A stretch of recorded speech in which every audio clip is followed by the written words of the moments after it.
1:37 de la tarde, 13:37, ya saben que es jueves, ya saben que es jueves mágico y ya saben que estamos en Rincón Literario con Chema Contreras. Hola Chema, muy buenas. Muy buenas, pues aquí estamos, mágico, porque fíjese, yo creo que no se ha dado usted cuenta, sí, es el último jueves de abril, por lo tanto verdad. mágico, o sea, despedimos el mes en el último jueves, entonces algo de magia siempre tiene que haber en este Rincón Literario y va a haber mucha más magia con el invitado que tenemos hoy.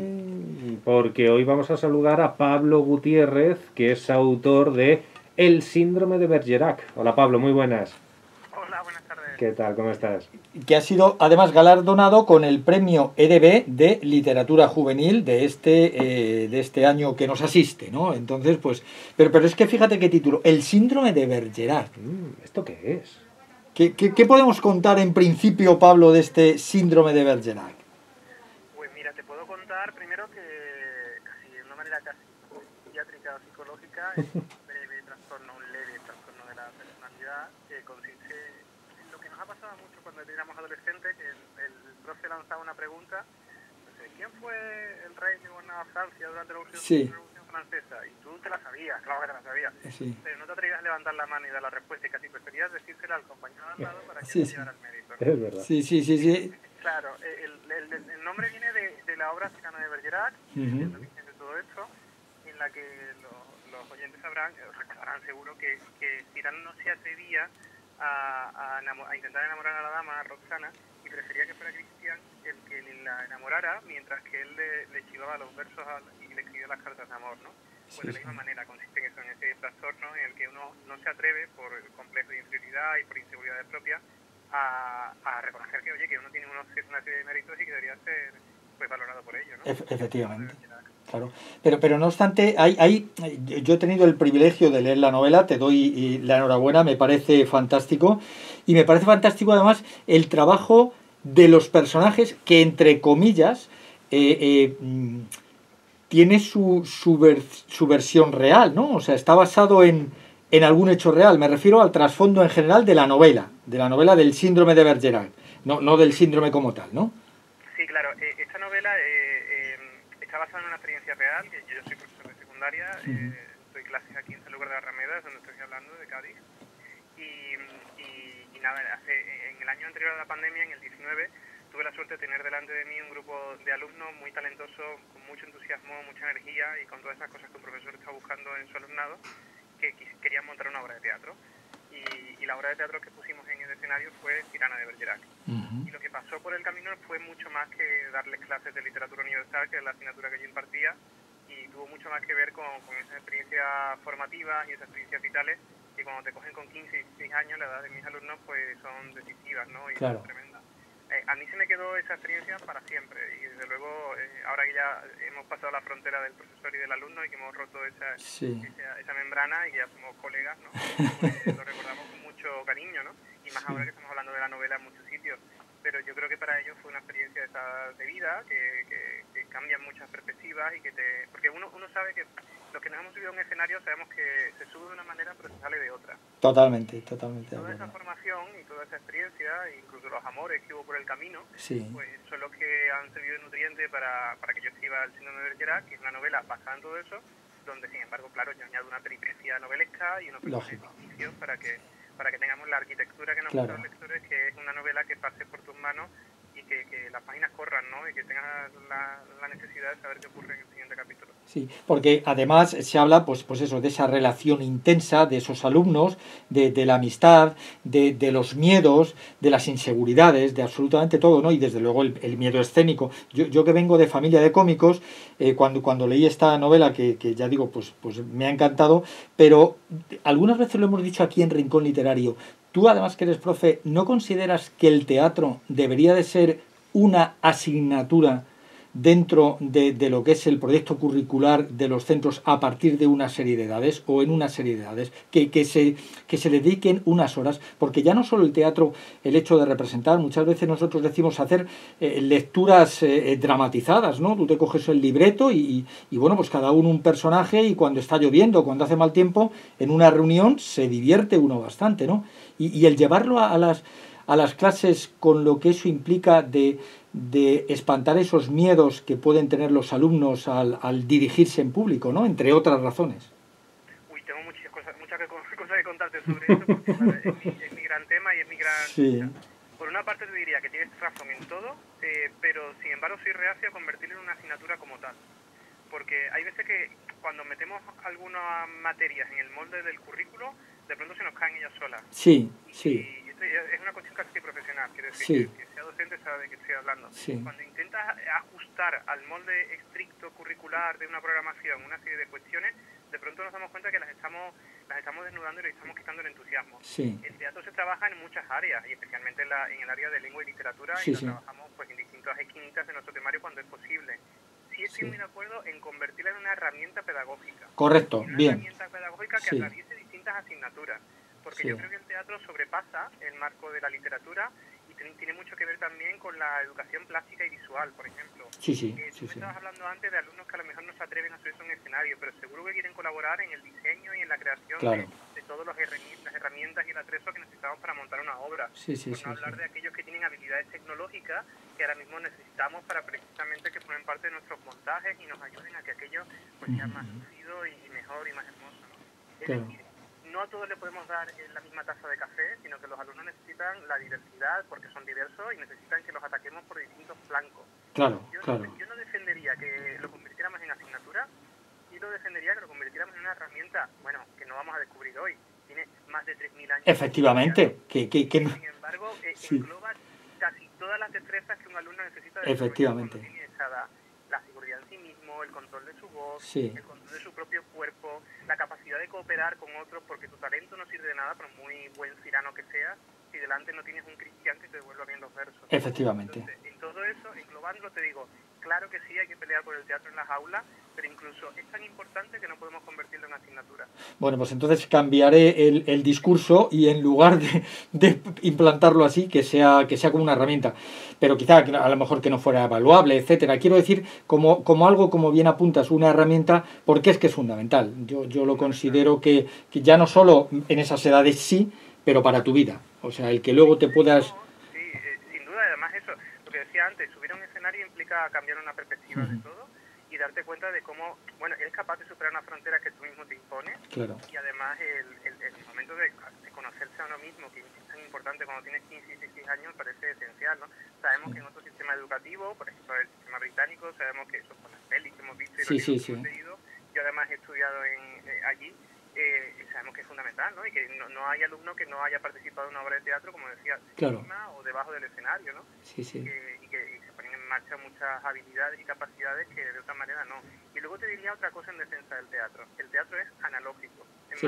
más, es hermosamente analógico. Sí, En cierto. un mundo donde estamos sometidos a la dictadura de la pantalla y a ese Black Mirror que continuamente nos está observando y estamos Sí. preocupados por él, pues defender ese tipo de posturas que casi resultan, no sé, quijotescas, me parece Sí. que son Y esenciales. de una época romántica, ¿no? Y donde Claro, estamos, mira, donde estamos perdiendo también, Pablo, un poco valores como la empatía. Al final una obra de teatro es empática per se, no solo por los que la representan, sino por los que la ven.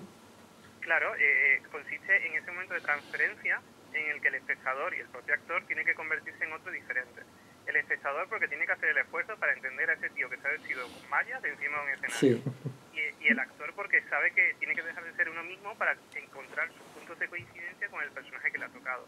En la novela, por ejemplo, hay un fragmento en el que esos jóvenes adolescentes que están intentando montar nada más y nada menos que Cyrano de Bergerac, una obra complejísima, discuten con su profesora porque es que no son capaces de entender el personaje que tienen delante. Y Claro. lo que hacen es simplemente recitar los versos que les ha tocado en el papel. Y la profesora se esfuerza por intentar buscar los puntos de coincidencia, porque al final dos seres humanos, da igual su género, su identidad y la Sí. época que vivan, siempre tienen un punto de coincidencia.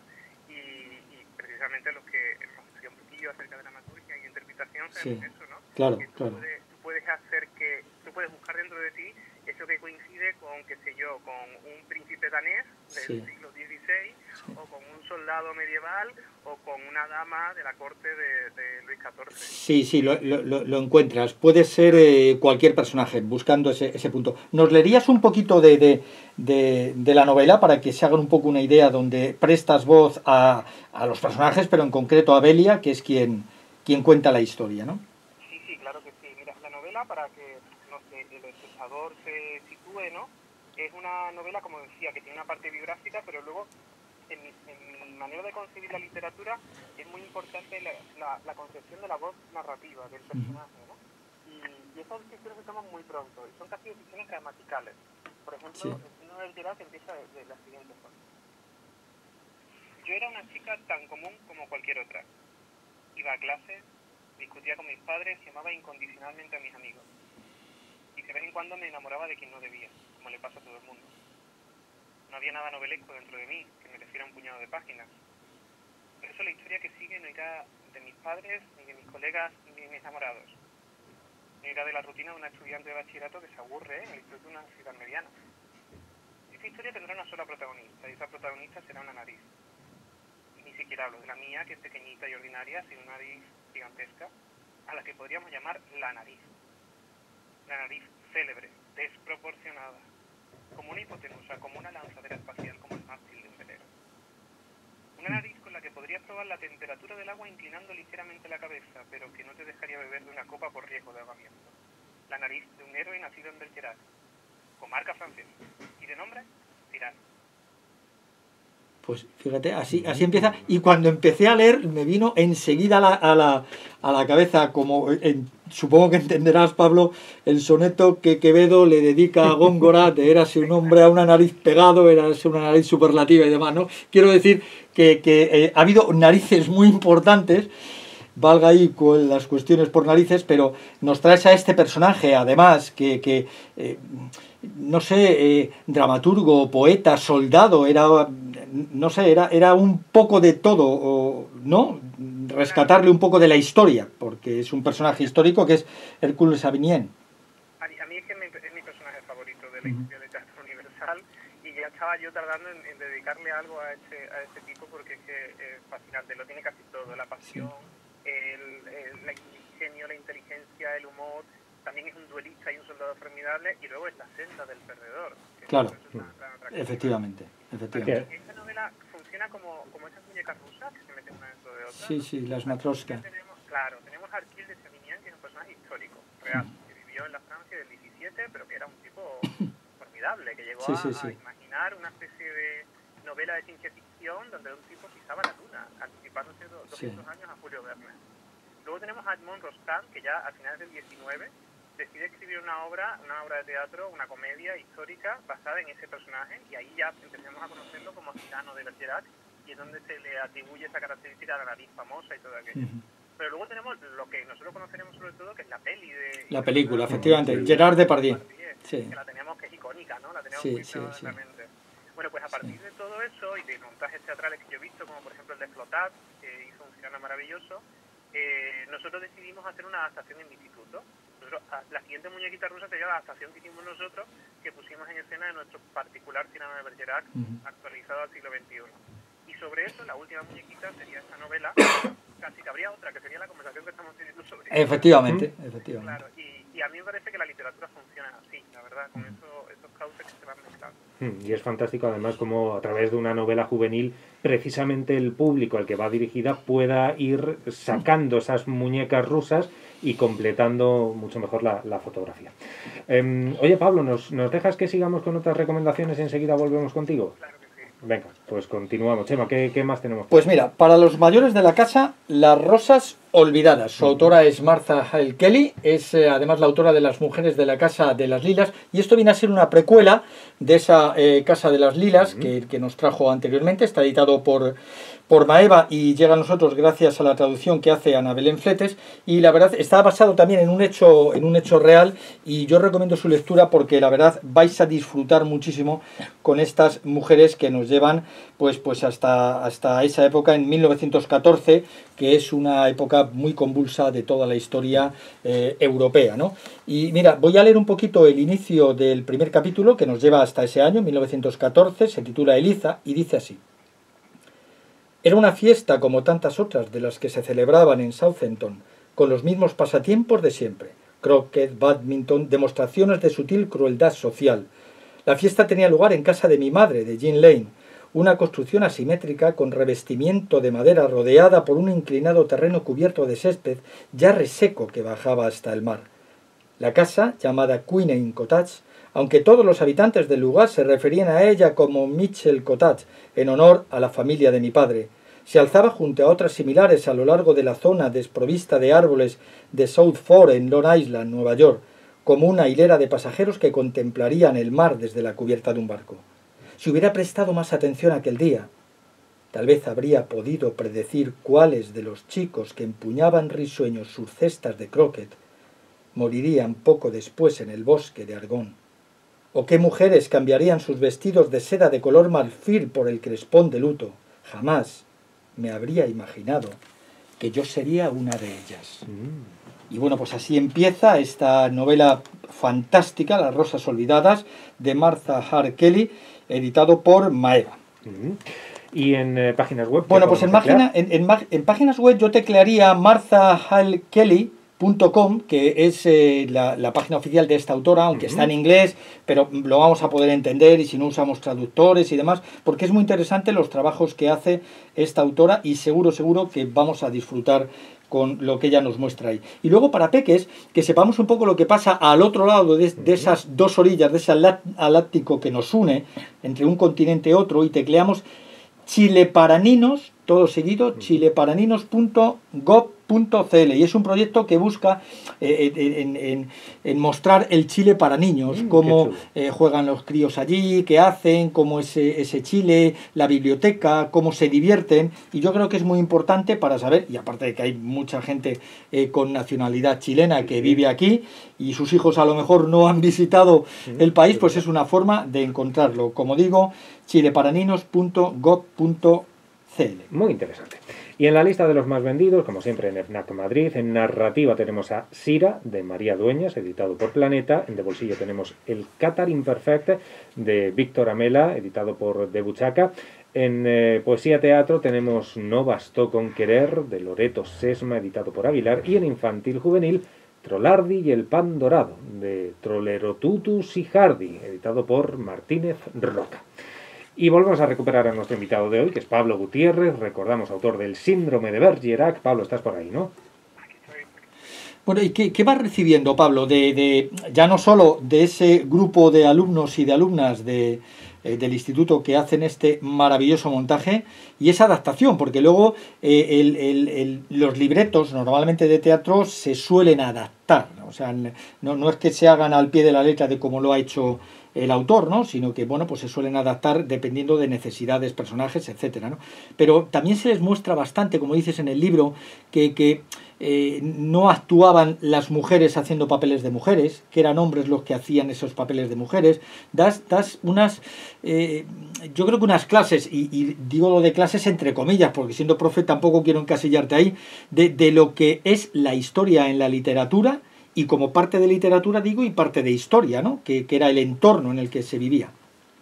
Sí, la línea de la novela sigue la de una asignatura que es Literatura Universal, que se imparte en primero de bachillerato, en la que están matriculados esos alumnos que finalmente serán los que monten la obra de teatro según la peripecia de la novela, y ellos van recibiendo, sin estar muy interesados al principio en la literatura, es más una asignatura de descarte donde están apuntados para evitar otra, pues ellos van recibiendo toda esa información, la van filtrando y con la sensibilidad que tienen la van ajustando a lo que necesitan, ¿no? Por ejemplo, se habla de eso, de las rutinas teatrales, por ejemplo, del teatro de Shakespeare, del teatro isabelino de finales del 16, principios del 17, donde eso, las mujeres, por ejemplo, no podían participar. Aquí en España fue diferente. Aquí sí. Era un ámbito de mayor libertad y sí pudieron subirse al escenario también en Francia durante una época, en otros no, etcétera. Y una de las cosas que nos dimos cuenta hablando de la adaptación era, por ejemplo, que todo texto tiene que adaptarse, que eso lo hace cualquier compañía con textos contemporáneos, y como tú dices, son unas adaptaciones técnicas y otras veces que tienen que ver con el elenco, ¿no? Nosotros, por ejemplo, en nuestro montaje nos dimos cuenta de que nos faltaban personajes femeninos. Teníamos muchas chicas que querían ser actrices en nuestra compañía y no teníamos suficientes personajes femeninos. Pensamos quizás convertirlas en hombres y representar papeles masculinos, pero en realidad también pensamos que a Edmond Rostand no le habría importado que le actualizáramos un poquito el texto, y entonces pues incluimos personajes más activos, femeninos, e incluso una mosquetera que va a ser fundamental, que es Rosalina. Efectivamente. Como una guardaespaldas de Rosana. Sí. Que va a tener su protagonismo y de hecho va a tener mucha importancia dentro de la obra y de la propia novela. Sí, porque yo creo que el trabajo del teatro funciona así, coges el texto y a partir de ahí creas otra cosa. ¿Alguno de los alumnos o alumnas de aquella participación han tirado por ahí. ¿Sabes si siguen o se ha quedado en un sueño frustrado, no? No te creas. Lo que pasa es que no sé si sentirme un poco culpable o como no sé, porque no quiero tener la responsabilidad de eso. No, la decisión es suya, Pablo, la decisión es suya. Pero la culpa es tuya, Pablo. Bueno, el cóctel de ingredientes, pues a lo mejor uno de ellos era yo. No sé, por ejemplo, Roxana, la chica que interpreta a Roxana, se llama Rita Rentero y que es fantástica, está estudiando filología, doble filología en Córdoba, y la chica que interpreta un papel de narrador que hace como enlace también estudia una filología. Sí. Y es un autotirano haciendo periodismo y quizás también empujado por el poder que le dio subirse a un escenario y que la gente le hiciera caso, ¿no? Que es un poquito semejante a cuando cogemos un micrófono y empezamos a hablar. Además es un apasionado de la radio, por ejemplo, y tiene una voz muy potente, muy y estoy seguro de que encontrará su camino. Sí, luego tengo otros casos del elenco que han estudiado microbiología y empresariales, era un grupo muy heterogéneo. Bueno. Pero sí, hay un par de ellos que tienen más herida, esa experiencia que vivimos y que luego han hecho además cursos de teatro. En el verano se han apuntado talleres y cursos de teatro. No, y lo bueno del teatro es que al final los que hayan tirado por ramas más científicas, pues no tienen por qué abandonarlo, ni muchísimo menos. Pues... Además, una chica, por ejemplo, que decía que no quería participar al principio, eso se cuenta en la novela, porque era tremendamente tímida, pues hoy me cuenta, hoy ya que somos amigos y tal, fuera de la clase, me cuenta que cada vez que tiene que hacer una exposición en la facultad se siente claro, normal. Y que tiene más dominio de su voz y de su seguridad. Qué fantástico. Pues oye, Pablo, que nos ha encantado charlar contigo, que recomendamos vivamente este Síndrome de Bergerac. Pablo Gutiérrez, nuestro invitado de hoy, y como siempre, muchas gracias. Muchas gracias a vosotros, a los lectores y a las lectoras. Un abrazo, Pablo. Un fuerte abrazo, Pablo. Hasta luego. Bueno, Chema, ¿qué nos preparas para la semana que viene? Mira, para la semana que viene, Siren Song. El vivir debajo del agua, exactamente, el poder vivir debajo del agua, y bueno, pues es toda una aventura, y hablaremos con el autor de esta novela, con Miguel Olmedo, y charlaremos sobre esa vida bajo el mar. Seguro que esa canción, bajo el mar, que cantaba el Cangrejo, seguramente que la habrá escuchado mucho. Pues eso será el jueves que viene. Que pasen buena semana, Chema. Igualmente. Hasta luego. Hasta aquí llega este jueves en el sur de Madrid. Ya saben que nos tienen en nuestro digital, en sermadridsur.com, y nosotros volvemos mañana. Hasta mañana, adiós.